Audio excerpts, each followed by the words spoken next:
A Cadeia da Prece, Jesus mais perto de você.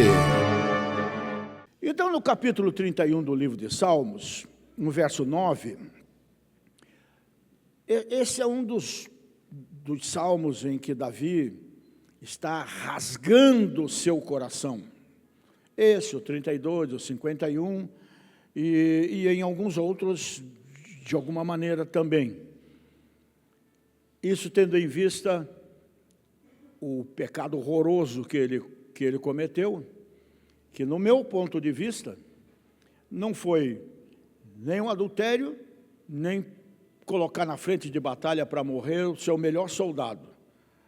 Foi ele envergonhar o seu Deus diante das nações. Que é uma coisa que nós, pecadores, e eu me incluo, nós nunca ponderamos, nós nunca colocamos na balança. Eu piso na bola, Deus é misericordioso, eu peço perdão e está tudo bem. Não está tudo bem. Porque se eu pisar na bola, eu envergonho vocês. Eu envergonho essa palavra.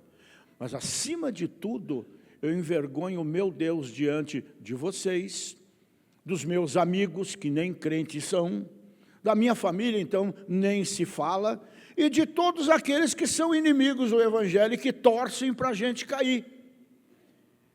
E aí é que estava a grande dor de Davi.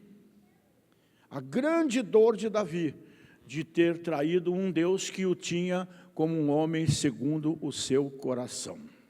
É uma outra leitura, não é? Mas o arrependimento é muito maior. Por isso Davi sofria tanto. E eu, de um modo geral, tenho acompanhado um pouco essa novela Reis aí, não é? E claro que ali tem muita coisa romanceada, tem que, né, como se diz, tem que encher linguiça para dar novela, né? Senão não dá, não é? Diálogos, essa coisa toda. Mas a grande verdade é que se aquilo não for verdade, aqui é verdade. E se nós olharmos para aquilo que está na televisão, nós vamos encontrar tudo aqui e numa dimensão muito mais difícil de ser vivida por Davi do que na novela.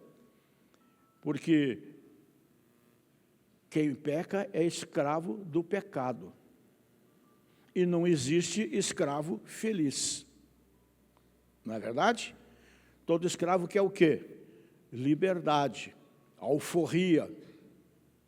E essa liberdade, essa alforria vem através do nome da pessoa, do sangue, do sacrifício e da ressurreição, especialmente do Senhor Jesus. Amém?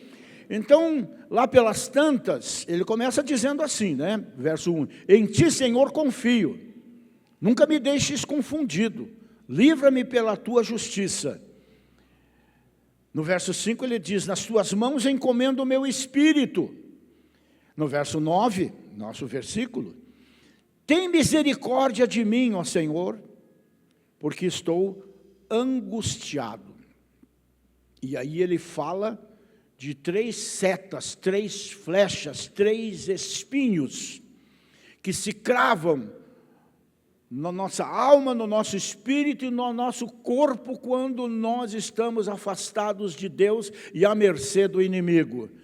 Então ele diz assim, consumidos estão de tristeza os meus olhos, a minha alma e o meu corpo, porque a minha vida está gasta de tristeza e os meus anos de suspiros. A minha força descai por causa da minha iniquidade, e os meus ossos se consomem. Davi é uma pessoa com a qual todos nós nos identificamos, principalmente pelos seus altos e baixos. Era um ser humano completo, sujeito às mesmas paixões, como Elias, o profeta, foi, não é? E ele nos traz uma mensagem de esperança, porque se Davi, da maneira que ele era um homem segundo o coração de Deus, e a única vez que ele realmente quebrou a cara, ele pagou um preço muito alto, Mas pagou um preço muito alto, porque, como Natã disse para ele, o profeta, que foi lá dedurar ele, assim, na cara dura, de frente com o rei, né? A respeito do seu erro que ele estava tentando ocultar, e enquanto ele estava ocultando, ele estava numa depressão terrível, numa tristeza sem tamanho, corpo, alma e espírito sofrendo muito, até que, já que ele não confessava, ele foi dedurado. E como eu gosto sempre de dizer para vocês, um dia nós somos dedurados. O importante é por quem nós somos dedurados. No caso de Davi, ele foi dedurado pelo Espírito Santo. Então alcançou misericórdia, perdão. Mas quando nós não permitimos que o Espírito de Deus haja na nossa vida, no que diz respeito a alguma coisa que estamos fazendo, que ninguém sabe, só Deus e o diabo sabe, aí vem o diabo e dedura. E aí lascou. Aí é escândalo, aí é o fim mesmo, né? Mas como disse Natã, e que é uma coisa que nós não aprendemos, aí eu piso na bola, eu peço perdão, está tudo resolvido. Não está. Não está. Está perdoado para salvação. Mas como está escrito, e Natã disse para Davi, o teu pecado vai te achar. Então, gente, ele enfrentou todas essas coisas e teve que enfrentar outras coisas que nem imaginava o tamanho e o peso delas, o preço a ser pago. Nós já, por outro lado, nesse mundo moderno, também não somos diferentes. Erramos, nos afastamos, relaxamos, não oramos, não lemos a palavra, que significa espiritualmente não tomar café da manhã, não almoçar e não jantar. O que acontece com quem age desse jeito? Morre magro, morre tísico. Espiritualmente não é diferente. Mas nesse mundo moderno, nós podemos recorrer a muitas coisas que Davi não tinha. Davi, por exemplo, não podia ir na farmácia da esquina e comprar um Rivotril. Com certeza ele teria ido, né? E outros psicotrópicos e ansiolíticos e antidepressivos, ele não tinha isso, nós temos. E o mundo está tão lascado, gente, e muitos de nós também, que a indústria farmacêutica está podre de rica. Principalmente num país como o nosso, que tem mais farmácia do que boteco. Aliás, duas coisas que tem demais, né? Farmácia e ótica, né? É impressionante, né? Meu Jesus Cristo. E vai ter mais ótica, principalmente, né? Por causa do celular, essa piazadinha de hoje aí, é todo candidato a ser freguês de ótica aí, amanhã, né? É lamentável, mas é verdade, né? A gente que não teve celular, estamos precisando de óculos por causa da idade. Eu, agora fiz 25 anos, então já comecei a sentir a diferença, né? Então, gente, a gente recorre a cisternas rotas, como diz o profeta. A gente recorre a recursos para nos livrar das dores, da angústia, da insônia, da depressão, da fibromialgia, causada por essas dores, por essa depressão, porque ela não vem de graça, como a maioria dos cânceres também não vem de graça. O câncer começa, justamente, a maioria deles, não exatamente todos, né? Mas a maioria deles começam no psicossomático, como a gente costuma dizer, né? Doenças psicossomáticas. Bonito o nome, né? Mas a doença é feia. E elas são aquelas geradas como efeitos de fatores sociais, psicológicos, né, sobre processos orgânicos do corpo e sobre o nosso bem-estar. É um negócio que pouca gente entende e por isso não se previne. E por isso só descobre que a vida passou quando já está morrendo e não tem mais jeito de voltar atrás. É o caso não sei se foi para vocês de manhã aqui que eu li a carta do Steve Jobs. Foi? De manhã? Pois é. Se você lembra da carta daquele homem, o homem mais rico do mundo. E os bilhões de dólares dele, é da Apple, né, Marcelo? É da Apple, né? Os bilhões de dólares dele, ele trocaria todos aqueles bilhões por mais um ano de vida. Não deu. Correu demais, passou da bola. Esse é um jargão de futebol, né? De pelada, né? De futebol, do modo geral, né? A gente corre tanto que passa da bola. E depois, quando a gente está se arrebentando lá na frente, é que você olha, a bola ficou lá para trás. Você está jogando sozinho. Então a gente tem que pensar muito. Mas não é simplesmente como se prega e como eu também procuro viver, de uns tempos para cá, mas relaxadamente no bom sentido. Não é fazendo de qualquer jeito, não. Sabendo que ontem tive problemas, hoje estou enfrentando problemas, como é que vai ser o meu amanhã? O meu amanhã eu sempre sei qual será, Deus já está lá.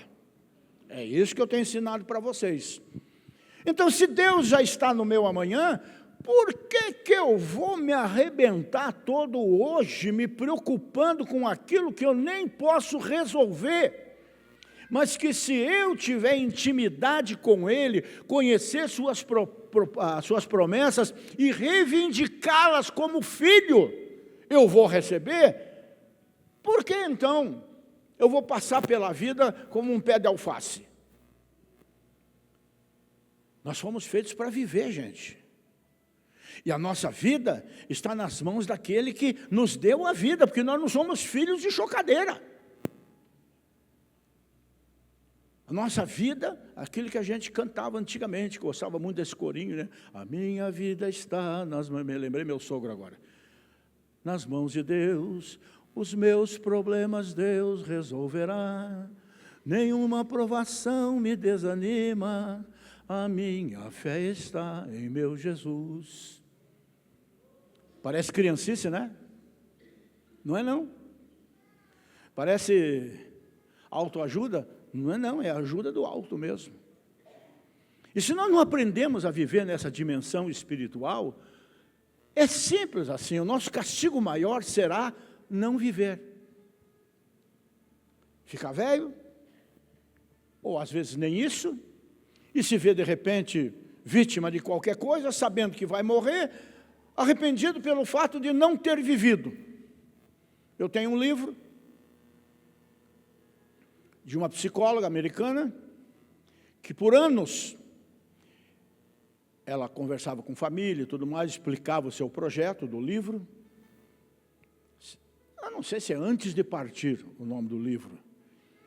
E ela entrevistou dezenas de pessoas no seu leito de morte. Ela conversava, fazia perguntas, isso e aquilo, até o chamado pulo do gato. A pergunta que ela realmente queria fazer, que era a tese dela no livro, né? E se você pudesse pedir alguma coisa que te fosse concedida agora? Se você pudesse voltar atrás, o que é que você faria ou deixaria de fazer? E todos foram unânimes em dizer, eu trabalharia menos, eu me preocuparia menos, eu cuidaria mais de mim e da minha alma. Está todo mundo vivo aí? Então tem tempo. O salmista mostra aqui nesses textos, eu gostaria muito que você lesse esse salmo todo, seus 24 versículos, hoje ainda, talvez antes de deitar, né? Porque ele mostra os efeitos gradativos das tribulações sobre nós, como ele diz aqui, começando pela tristeza dos olhos, passando pela alma, chegando ao corpo, alma e espírito, que é o que nós somos. Primeiramente ele mostra aqui que as tribulações podem tirar nossa alegria de viver. E não vale a pena viver assim, viver na tristeza, viver se sentindo humilhado, e nem sabe por quê muitas vezes, né? A ideia expressa aqui no que ele escreve, ele diz assim: de tristeza os meus olhos se consomem. Lágrimas. Lágrimas. Isso é a retroalimentação, uma tristeza que traz a outra e assim sucessivamente. Como Davi mesmo fala num outro salmo, um abismo chamando o outro abismo. Então a gente tem que estancar isso. Não precisamos ficar passivamente esperando para enfrentar o outro abismo. Vamos parar por aqui mesmo. É a figura de Jesus buscando a 100ª ovelha à beira do abismo. E muitas vezes somos nós mesmos e não nos damos conta disso, que estamos à beira do abismo. E a decisão está em nós. Você sabe que você der um passo atrás, você já se livra 1 metro. E nessa decisão, Jesus vem e te abraça. Mas você sabe que se você der um passo para frente, é morte na certa. Então a gente precisa ter a graça de Deus, né?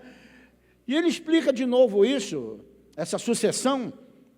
Ele diz assim: gasta-se a minha vida na tristeza e os meus anos em gemidos, no verso 10. Gasta-se a minha vida. Ai, eu nasci para sofrer. Para, Amélia, não é por aí, não é por aí. Então ele diz: gasta-se a minha vida na tristeza, os meus anos em gemidos, mostrando que não se tratava de uma crise passageira. Ele está falando com os tempos dele, as semanas dele, os meses dele, de alguma coisa que já insistia há muito tempo na vida dele. E em seguida Davi expressa que não só os seus olhos, mas o pior de tudo, que é o que o Augusto Cury, nos seus livros, né, ele fala do cárcere da alma, que o Hernandes fala câncer da alma, que é essa coisa inexplicável que a pessoa sente quando ela chegou na beiradinha do abismo, chamado depressão. Antes que chegue na síndrome do pânico, que depois é assim, asilo ou cemitério, 2 caminhos. Gente, não brinca com a tua alma, não brinca com a tua eternidade. Tem 2 melhores que Deus tem preparado para aqueles que nele confiam, para aqueles que lhe são fiéis. O melhor nesta vida ainda a ser vivido e o melhor por toda a eternidade, que é incomparável.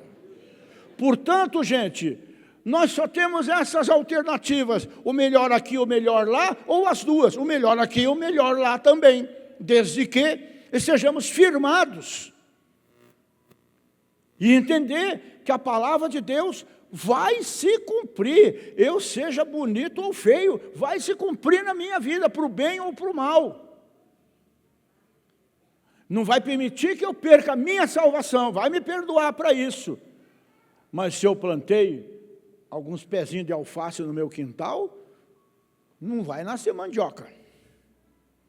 Vai nascer aquilo que eu plantei. E não tem para ninguém. Essa palavra é para rico, para pobre, para teólogo, para pastor, para o papa, para quem quer que seja. Essa é uma palavra para o mundo.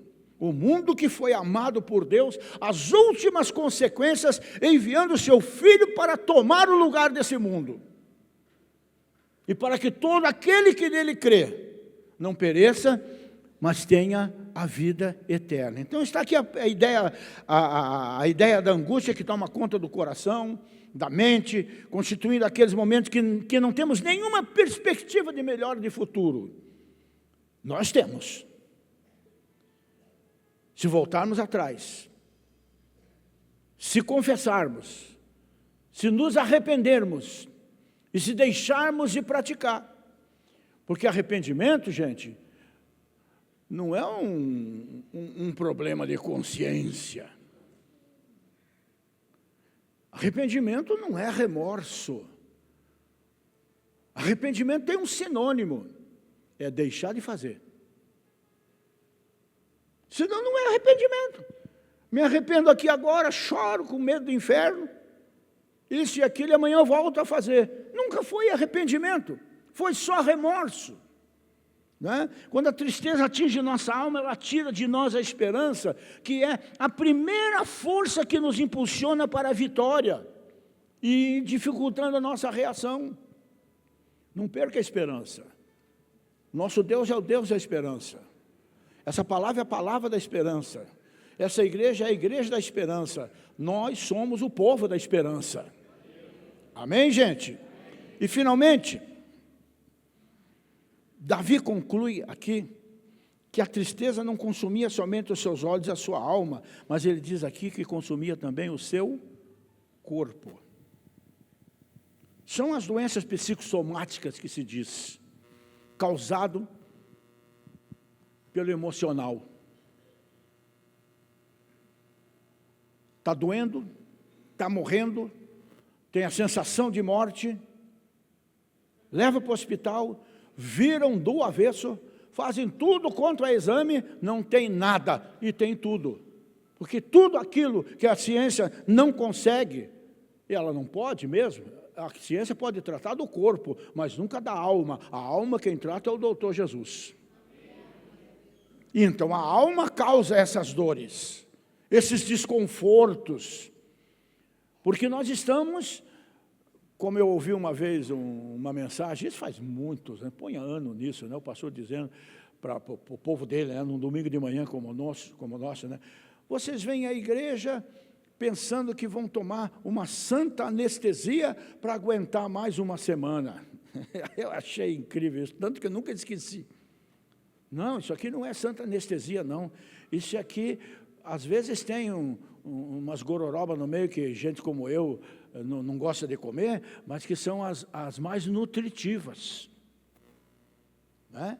Tem umas comidas aqui, como nessa manhã mais uma vez, né? Que a gente é difícil de engolir, mas uma vez engolida, como o João diz lá no Apocalipse, né? Na boca é amarga, mas quando cai aqui dentro, alimenta, dá força, regenera, vitaliza. Então, a enfermidade da alma se manifesta externamente por meio da enfermidade física. Nós temos que aprender isso, que é na tranquilidade. Salmo 37 para vocês, como eu sempre digo, os primeiros 6 versículos. Confia, entrega, descansa no Senhor, na certeza que Ele tudo fará, se você entregar, se você se render. Ele mesmo, Davi, mostra essa verdade no Salmo 32, né? Está escrito assim, o versículo 3, enquanto eu me calei, não confessei, envelheceram os meus ossos, ou seja, a minha saúde ficou debilitada pelo meu gemido em todo o dia. O peso, nós temos que entender esse tipo de coisa. Meu Deus do céu, nós estamos vivendo um tempo tão difícil na igreja de Cristo, que quem prega facilidade enche igreja, quem prega a verdade esvazia a igreja. Eu fico sozinho, mas vou morrer pregando a verdade. Nós precisamos, porque é a verdade que nos liberta, é a verdade que nos salva, porque Jesus disse, eu sou a verdade. Sem a verdade, sem Jesus. Com a verdade, com Jesus, não é? Então, o peso psicológico de guardar uma falta contra Deus, de ficar sozinho acobertando os próprios erros, é uma carga horrorosa que acaba com a nossa saúde. Quando um trai o outro, não necessariamente marido e mulher, amigos, né, sócios, seja lá o que for, o que traiu se sente um caco, como Davi diz aqui no outro salmo também, né? No salmo, acho que é nesse que está escrito assim, me sinto como um vaso quebrado, nesse mesmo salmo, 31, eu me sinto como um vaso quebrado, Eu não tenho coragem de levantar a cabeça e encarar aquele que eu traí, aquele a quem eu fiz mal. Vem por uma calçada, muda de calçada e vai pela calçada do outro lado. Tem muita gente agindo assim com Deus. Não funciona. Vai acabar a calçada, vai ser atropelado no meio da rua. Né? Então, vamos ver se a gente consegue encerrar, né? Vocês falam muito, hein? A solução para isso está no presente texto aqui. Primeiro, abra o seu coração para receber o amor e o perdão de Deus. Abra o seu coração. Ponha uma coisa na sua cabeça, no seu espírito. O perdão de Deus é maior do que todos os nossos pecados juntos. O amor de Deus é maior do que todas as falhas da igreja no mundo inteiro, pois basta uma gota do sangue de Jesus para purificar as nossas vestes espirituais. Mas não é Ele que vem atrás de mim. Vem cá, Rogério, vem cá, quero te perdoar. Sou eu que tenho que correr atrás dele, porque eu conheço a palavra, o seu amor, o que Ele fez por mim. Senhor, tem misericórdia de mim que sou pecador. Errei, pisei na bola, confesso, e o que Ele vai dizer? Vem para cá, servo bom e fiel.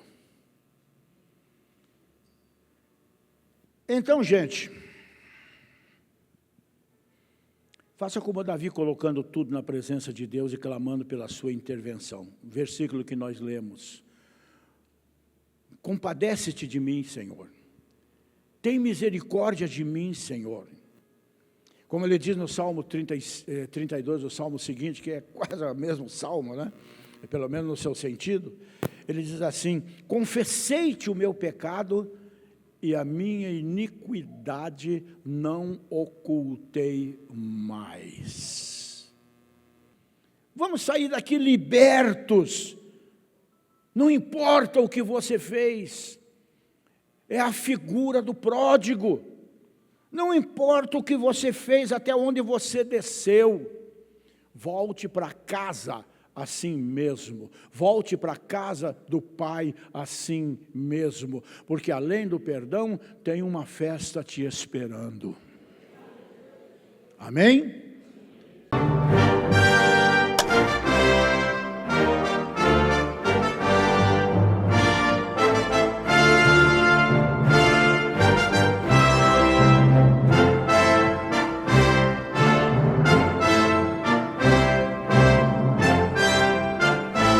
A Cadeia da Prece, Jesus mais perto de você.